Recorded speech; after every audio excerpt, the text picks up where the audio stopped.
Hi, everybody. Welcome to Your Move, where we help you make better decisions and live with fewer regrets. I'm Andy Stanley, and I'll be your guide. And today, we're talking about how to be happy at work, how to be happy with your work, and how to find work that makes you happy. And I know that's a big promise, and I'll do my best to deliver on all of that in 15 minutes or less. First, a couple of things about me. I started our organization 29 years ago with 5 close friends. We currently employ over 500 full-time staff, and we contract with 200 plus musicians, artists, set designers, editors, and writers in the course of a year. We have employees who've been with us over 25 years. The point being, I've learned a thing or two over the years about what makes a person happy at work and what makes for satisfying work. And here's what I've learned. You will be most satisfied at work when at least 2/3 of what you do aligns with how you're wired, your natural strengths, your intuition, your temperament. You have, and you've probably discovered this, you have a built-in productivity zone.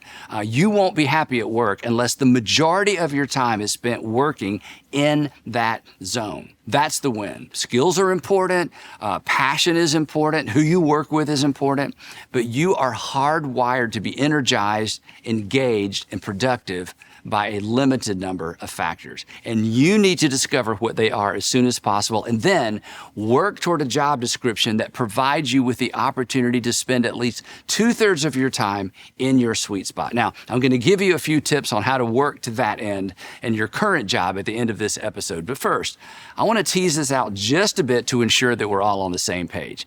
As you've already discovered, you are better at some things than others, right? I mean, there are things that are effortless for you that will stress other people out. There are things that are intuitive to you that other people miss. There are environments that are comfortable for you that make other people uncomfortable. There are tasks and responsibilities that energize you. And when you're focused on those things, isn't it true that time just flies? And even if you're tired at the end of the day, it's a good tired, it's a productive tired. And you can't wait to do it all again. And the opposite is true as well, right? There are assignments and tasks and responsibilities that just stress you out. There are environments that exhaust you. Fun fact, did you know that stress is usually related to what we're doing, not how much we're doing? And even if you didn't know that, you no doubt have experienced that because working outside of your zone is exhausting. In fact, even the thought of certain tasks is exhausting, right? My point being, you are wired for a certain type of work, and you need to discover what that is as soon as possible, and then work toward a job description that allows you to spend the majority of your time working in that energizing space. Now, again, I know this is so much easier said than done. Stay with me. If you're in your 20s, this is important. If you're in your 20s, you're still discovering what your zone looks like and what your zone feels like. You have a job because, well, you need a job. You like parts of it, you may hate other parts of it, but if you'll approach this season as a season of discovery, you're going to look back on your current job with gratitude because you discovered not only what you don't want to do for the rest of your life, more importantly, if you'll take my advice, you're going to discover why you don't want to do that for the rest of your life. Sometimes the only way to discover what we love to do is by doing something we hate for a minute. When I was 16, I discovered I did not want to work in the grocery industry for the rest of my life. But some people love the grocery industry, right? When I was in my 20s, I discovered I was not wired for direct sales. I failed at direct sales. But I wasn't a failure because, well, I succeeded in discovering something I would never be great at and shouldn't attempt. But there are people, in fact, maybe you're one of them, who are energized by sales. The point being, don't waste your misery. Learn something. Specifically, learn something about yourself. For the record, if you dislike your current job, chances are the problem isn't your job. It's you. You agreed to do work you're not wired to do, and now you know. And that's how we grow. So if you're not happy at your current job, or if you're just mostly unhappy, here's what I recommend. Quit. No, just kidding. Don't quit. What I want you to do is sit down today and list the reasons you're unhappy there. If you don't, you won't learn anything. You will have wasted your pain. If your current not so great job teaches you something about yourself, it wasn't a waste of time. It was a step, but don't stand on that step any longer than you have to. And don't beat yourself up. It is okay not to be good at something, but it's not okay to keep doing something you're not good at. If you do, eventually you're just going to feel like a failure. But you are not a failure.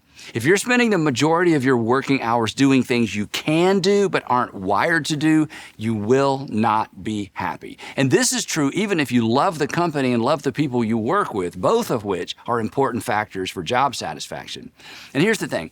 I've met too many college seniors and too many college grads who chose majors and degrees that did not align with their natural strength, talents, and abilities. They feel trapped. They feel compelled to pursue a job or a career they were trained for, but not wired for. And they're not happy at work or with their work, even though they're paid well. So it's imperative that you discover what energizes you as soon as possible. So think about it. Do you like organizing things? Do you like problem solving, helping people? Are you good with numbers?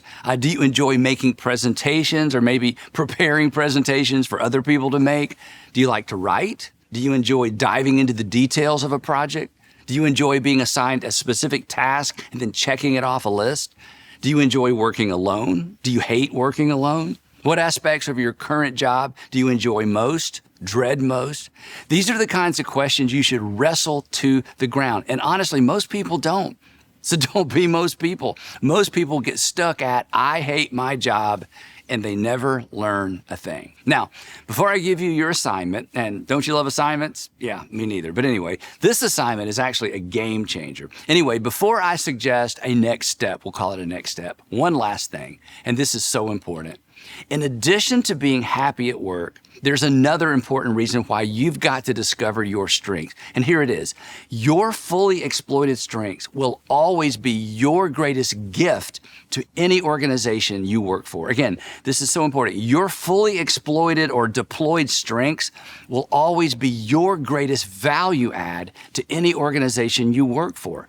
A job description that frees you to play to your strengths positions you to add maximum value to your employer. Or to say it a different way, your strengths are what make you valuable at work. And as we've just discussed, a job that leverages your natural strengths is a job you'll enjoy. So it's a win-win. Your employer wins because you're adding value, and you win because you enjoy what you do. You'll be happy at work, and they will be happy to have you at work. Again, I'm an employer. The employees I value most are the employees who add the most value to our organization. The employees that add the most value are the ones that know their strengths and have helped us position them accordingly. And then there's this.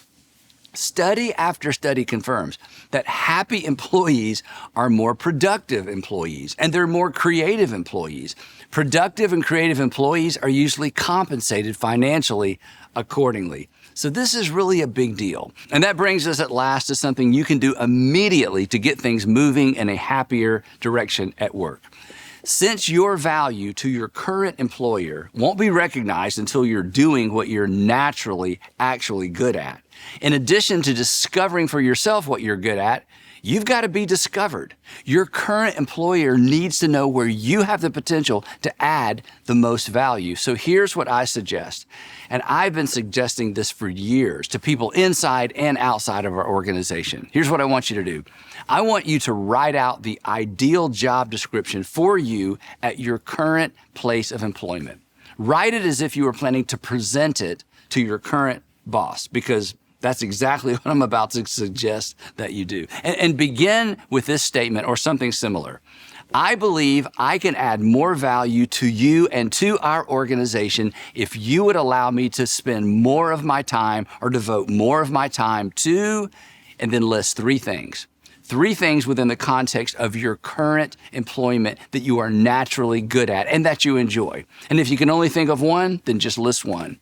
But don't list more than three. Be very specific. Again, I believe I can add more value to you and our organization if you would allow me to devote more of my time to, then write them out. Now, this is not an ultimatum. This is an offer to help. Not because things are broken. Don't present this as a solution to a problem. Be positive. You're offering to be helpful, which will make your supervisor more successful. And then look for the right time to present it. A good manager will appreciate this even if they aren't in a position to act on it immediately, which in all likelihood they aren't. So keep your expectations low. But your supervisor will never forget the conversation because you're probably the only employee who has ever approached them like this. Everybody else, what do they want? Everybody else wants a raise or a promotion. You're not asking for a raise or a promotion. You're asking for an opportunity to do more of what you're good at. I call this appropriate ambition. So that's it. You were created to work, but you were created for a certain type of work, and it's up to you to figure out what that is. It's okay not to love what you're currently doing, but pay attention to why you don't love it. Discover your strengths, pay attention to what energizes you and what drains you. Discover your zone. Then do what you can do to move in that direction. You will be happier and you'll be more productive. And now, it's your move.